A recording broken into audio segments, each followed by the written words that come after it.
తండ్రి కొడుకులు ఇద్దరు అక్కడికి పోవటం మనం గమనించాం. అంటే వీళ్ళు ఈ యొక్క దావోస్కి వెళ్ళి పెట్టుబడులు తేలేకపోవడానికి కారణం ఏంటంటే ఈరోజు అందరి మధ్యలో ఒకటే, ఈ లోకేష్ రెడ్ బుక్ పాలనే దీనికి కారణమని. ఎందుకంటే మీరు చూస్తే ఈ రాష్ట్రంలో ఎవరైనా పెట్టుబడులు పెట్టాలి అంటే ఒక ఇన్సిడెంట్ గుర్తొస్తుంది. ముంబై నుంచి ఒక జూనియర్ ఆర్టిస్ట్ని తీసుకొచ్చి ఏ విధంగా ఆవిడతో తప్పుడు కేసులు పెట్టించి జిందాల్ లాంటి పారిశ్రామికవేత్తల్ని బెదిరించి బ్లాక్మెయిల్ చేశారు. మరి ఈ విధంగా పారిశ్రామికవేత్తల్ని బెదిరించి బ్లాక్మెయిల్ చేస్తే ఈ రాష్ట్రంలో ఎవరైనా పెట్టుబడులు పెట్టడానికి వస్తారా అని నేను అడుగుతున్నా. అలాగే ఐపీఎస్ అధికారులు సీనియర్ మోస్ట్లు ఆంజనేయులు గారు, సంజయ్ గారు, ఠానా గారు, విశాల్ గున్ని లాంటి ఐపీఎస్ ఆఫీసర్ల మీద కూడా కక్ష సాధింపుగా కేసులు పెట్టి వేధిస్తే ఈ రాష్ట్రంలో ఎవరైనా పెట్టుబడులు పెట్టడానికి వస్తారా అని నేను అడుగుతున్నాను. అలాగే ఐఏఎస్ ఆఫీసర్లకు కూడా 7 నెలలుగా కొంతమందికి పోస్టింగ్లు ఇవ్వకుండా వాళ్ళని వేధిస్తూ వాళ్ళని జైల్లో పెడతామని బెదిరిస్తూ ఈరోజు చంద్రబాబు నాయుడు ప్రభుత్వం డెసిషన్స్ తీసుకుంటుంటే ఎవరైనా పెట్టుబడులు పెట్టడానికి వస్తారని నేను అడుగుతున్నా.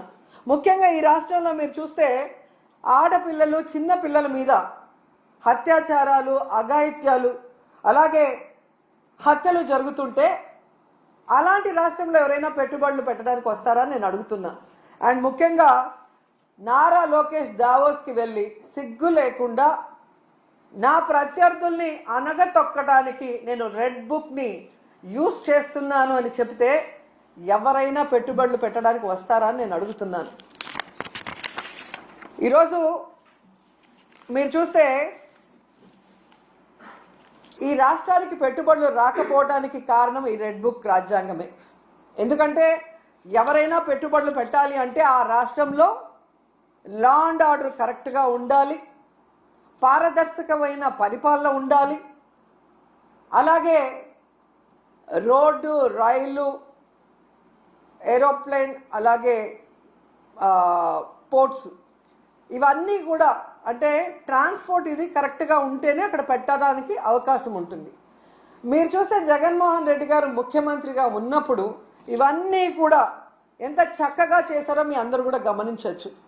లా అండ్ ఆర్డర్ ఏ విధంగా మెయింటైన్ చేశారు, అలాగే మీరు చూస్తే సచివాలయ వ్యవస్థతో ఎలా పారదర్శకంగా పరిపాలించారు, అలాగే ఏపీలో 3 పోర్ట్లు మచిలీపట్నం, మూలపేట, రామాయపట్నం ఏ విధంగా వర్క్స్ స్టార్ట్ చేశారు, భోగాపురం ఎయిర్పోర్ట్ ఎలా ఆల్మోస్ట్ 35% వర్క్ చేసేయటం జరిగింది, అలాగే 10 ఫిషింగ్ హార్బర్లు అన్నిటినీ కూడా తీసుకొచ్చి మీ చేతిలో పెడితే ఈరోజు మీరు ఏం చేశారు?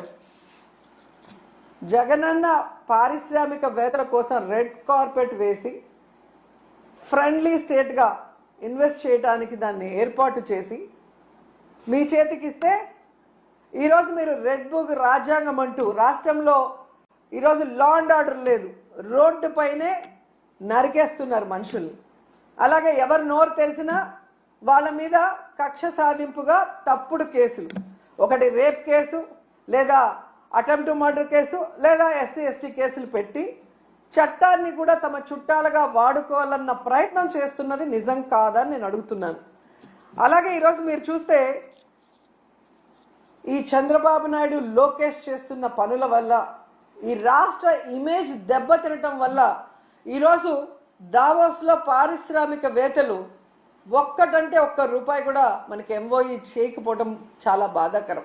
ఎందుకంటే ఈరోజు వీళ్ళు దాదాపుగా ఈ స్పెషల్ ఫ్లైట్లు, కోట్లు, బూట్లు, సూట్లు కని వీళ్ళ ఖర్చులకే 20 కోట్ల పైగా అయింది. కనీసం ఆ దారి ఖర్చులకి అయిన డబ్బైనా ఎంఓఈలు చేసుకొచ్చారంటే సిగ్గుచేటు. మాటలేమో ఇంత చెప్తారు కానీ పని చూస్తే జీరో. సో అందుకే అంటారు గొప్పలు చెప్పుకోవద్దయా తిప్పలు తప్పవని. కానీ చంద్రబాబు నాయుడు వినడు. ఈరోజు కేవలం తన కొడుకుని ప్రమోట్ చేసుకోవడానికే దావోస్కి వెళ్ళాడు. ఈ రాష్ట్రానికో, రాష్ట్ర ప్రజలకో, ముఖ్యంగా రాష్ట్ర యువతకు ఉపయోగపడే విధంగా ఏది చేయాలన్న ఆలోచన లేదు అనేది ఈ పర్యటనతో అందరికీ అర్థమైపోయింది. ఎందుకంటే అంత పెద్ద వేదిక మీద సీఎం చంద్రబాబు నాయుడు గారు మా రాష్ట్ర ఆర్థిక వ్యవస్థ చితికిపోయింది, చాలా పేద రాష్ట్రంగా మేము మిగిలిపోయాం అని అంత పెద్ద వేదిక మీద చెప్తే ఏ పారిశ్రామికవేత్త వచ్చి ఇన్వెస్ట్ చేస్తాడు? అసలు ఎందుకు అలాంటి మాటలు మాట్లాడాల్సి వస్తుందో నాకు అర్థం కావట్లేదు. ఎలక్షన్స్ ముందు కూడా దాదాపుగా 14 లక్షల కోట్ల అప్పు ఉందని చెప్పి అబద్ధాలు చెప్పటం, ప్రజల్ని కన్ఫ్యూజ్ చేయటం. తీరా మొన్న అసెంబ్లీలో చూస్తే బడ్జెట్ డాక్యుమెంట్స్లో 6.5 లక్షల కోట్లు మాత్రమే అప్పు ఉంది అని చెప్తారు. రాష్ట్రం విడిపోయాక నువ్వే కదా మొదట ముఖ్యమంత్రిగా 5 సంవత్సరాలు ఉన్నావు. నువ్వు ఎంత అప్పు చేసి దిగిపోయావు, 5 ఏళ్లలో మేమేం చేసామో చెప్పాలి కదా జనాలకి. కానీ బయట ఒకటి లోపల ఒకటి మాట్లాడటం. ఏదైతే ఆంధ్రప్రదేశ్లో అబద్ధాలతో కట్టుకథలతో పచ్చ మీడియాతో ప్రజల్ని మభ్యపెట్టారో అదే విధంగా దావోస్లో కూడా మీరు మభ్యపెట్టాలన్న ప్రయత్నం ఈరోజు పెట్టుబడిదారులు పారిపోవడానికి కారణం కాదా చంద్రబాబు నాయుడు, లోకేష్ అని నేను అడుగుతున్నా. ముఖ్యంగా జగన్ గారు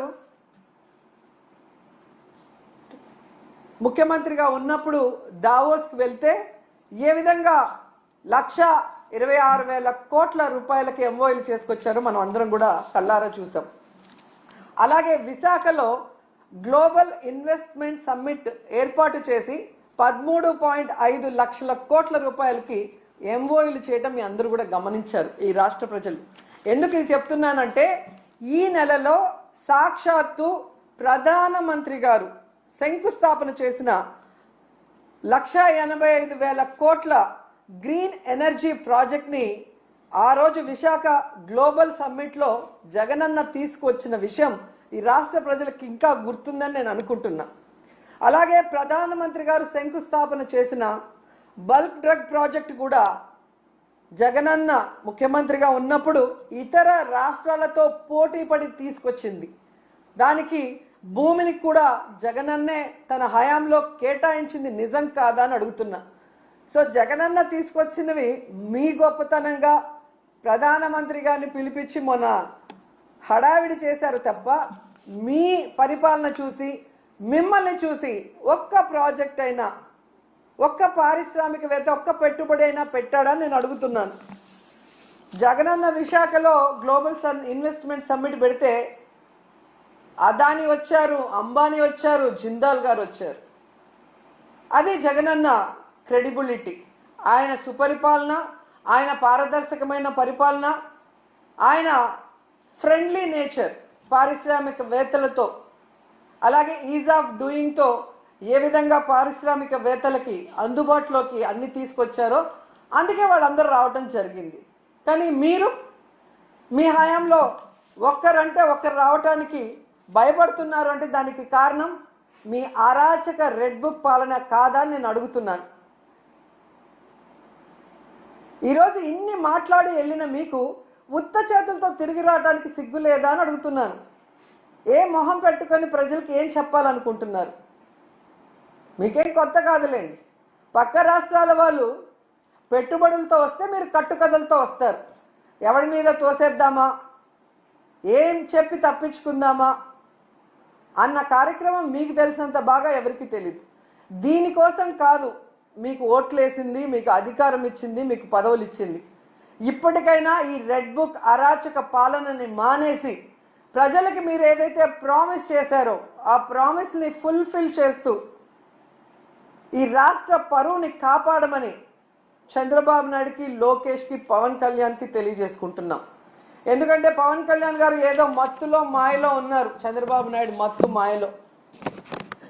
కనీసం దావోస్కి మిమ్మల్ని తీసుకెళ్ళలేదు అంటే మీరు వెళ్తే పెట్టుబడులు రావని మిమ్మల్ని తీసుకెళ్లేదా పవన్ కళ్యాణ్ గారు? లేదా గతంలో మీరు ఒక ఇంటర్వ్యూలో దావోస్కి వెళ్ళటం వేస్ట్, దానివల్ల రూపాయి ఉపయోగం లేదని మీరు ఇచ్చిన ఇంటర్వ్యూ వల్ల తీసుకెళ్ళలేదా? లేదా పవన్ కళ్యాణ్ వస్తే లోకేష్కి ఇంపార్టెన్స్ తగ్గిపోతుందని తీసుకెళ్ళలేదా? ఇది మాకు చెప్పకపోయినా పర్లేదు, కనీసం పవన్ కళ్యాణ్కి జనసేన కూలీలకి చెప్పాల్సిన అవసరం ఉందని కూడా ఈ సందర్భంగా తెలియజేసుకుంటున్నా. ఎందుకంటే అంత పెద్ద వేదిక మీద లోకేష్ సీఎం అయితే బాగుంటుంది, డిప్యూటీ సీఎం అయితే బాగుంటుంది అని ఎలా భజన చేశారో, ఆ భజన చూసి పారిశ్రామికవేత్తలు ఎలా అవాక్కయ్యారో కూడా అందరూ గమనించారు. సో చంద్రబాబు నాయుడు గారు మీరు వచ్చి 7 నెలల కాలం అవుతుంది. ఈ రాష్ట్ర పరువు ప్రతిష్ట దిగజార్చే విధంగా మీరు పరిపాలిస్తున్న విషయాన్ని ఇప్పటికైనా గుర్తించండి. మొన్న టీటీడీ తిరుమల వైకుంఠ ఏకాదశి తొక్కిసలాటలో ప్రాణాలు పోగొట్టుకున్న కుటుంబాల్ని మీరు గాలికి వదిలేసి దాంట్లో నుంచి మిమ్మల్ని నమ్ముకున్న మీ అఫీషియల్స్ ఎవరైతే మీరు రిక్రూట్ చేశారో మీరు రిక్రూట్ చేసిన టీటీడీ పాలక మండలిని తప్పించడానికి కాపాడటం కోసం ఈరోజు ఎన్ని డాన్సులు వేస్తూ తిరుమల పవిత్రతను పాడు చేస్తున్నారు.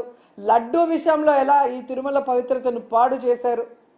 అలాగే మహిళల మీద ఇన్ని అఘాయిత్యాలు, ఇన్ని అత్యాచారాలు, హత్యలు జరుగుతుంటే కూడా మీరు దాన్ని ఎవరి మీద నెట్టాలి, ఏ పార్టీ మీద నెట్టాలన్న ప్రయత్నం చేస్తున్నారే తప్ప వాటికి అడ్డుకట్ట వేయకపోవటం ఈ రాష్ట్ర ప్రజలందరూ కూడా గమనిస్తున్నారు.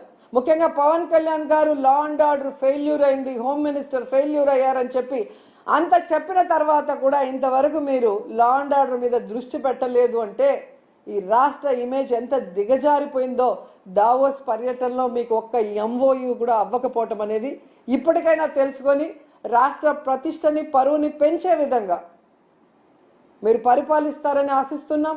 అలాగే ఈ రాష్ట్రంలో తప్పుడు కేసులు, ఈ రాష్ట్రంలో మీకు నచ్చని వాళ్ళ మీద ఏదో రకంగా కక్ష సాధింపు చేయాలి అంటే అది కరెక్ట్ కాదు. ఎందుకంటే ఎప్పటికీ మీరు ఉండరు.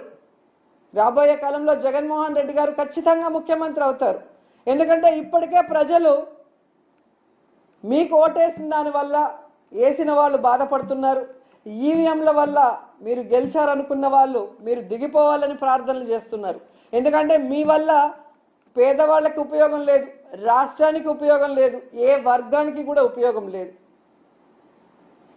కాబట్టి ఇప్పటికైనా మీరు మీ సీనియారిటీని ఇచ్చిన మాట నిలబెట్టుకోవడంలో పెట్టండి.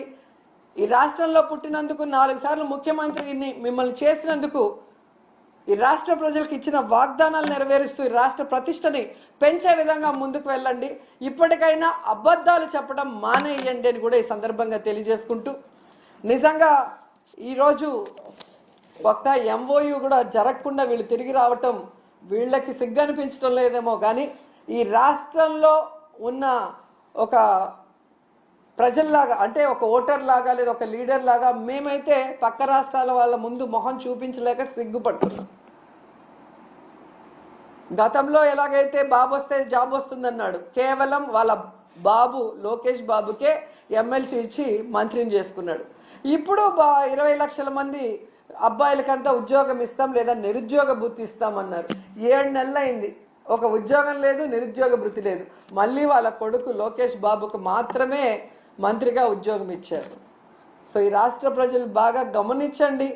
మీకు మంచి చేసిన వాళ్ళని, మీకు మంచి చేయాలని తాపత్రయపడే వాళ్ళని ఇప్పటికైనా గుర్తించి ఇలాంటి కూటమి నాయకులు చెప్పే అబద్ధాలకి, కుట్రలకి, కుతంత్రాలకి మీరు నమ్మి బలవద్దని కూడా అందరికీ కోరుకుంటున్నాను.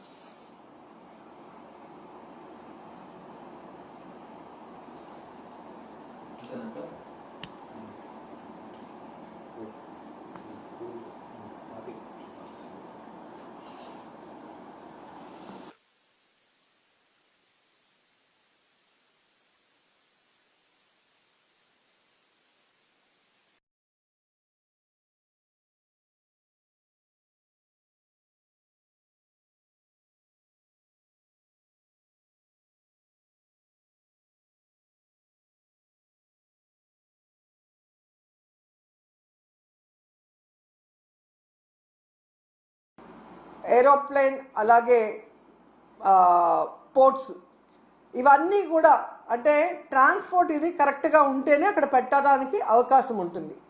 మీరు చూస్తే జగన్మోహన్ రెడ్డి గారు ముఖ్యమంత్రిగా ఉన్నప్పుడు ఇవన్నీ కూడా ఎంత చక్కగా చేశారో మీ అందరూ కూడా గమనించవచ్చు. లా అండ్ ఆర్డర్ ఏ విధంగా మెయింటైన్ చేశారు, అలాగే మీరు చూస్తే సచివాలయ వ్యవస్థతో ఎలా పారదర్శకంగా పరిపాలించారు, అలాగే ఏపీలో 3 పోర్ట్లు మచిలీపట్నం, మూలపేట, రామాయపట్నం ఏ విధంగా వర్క్స్ స్టార్ట్ చేశారు. భోగాపురం ఎయిర్పోర్ట్ ఎలా ఆల్మోస్ట్ 35% వర్క్ చేసేయటం జరిగింది. అలాగే 10 ఫిషింగ్ హార్బర్లు అన్నిటినీ కూడా తీసుకొచ్చి మీ చేతిలో పెడితే ఈరోజు మీరు ఏం చేశారు? జగనన్న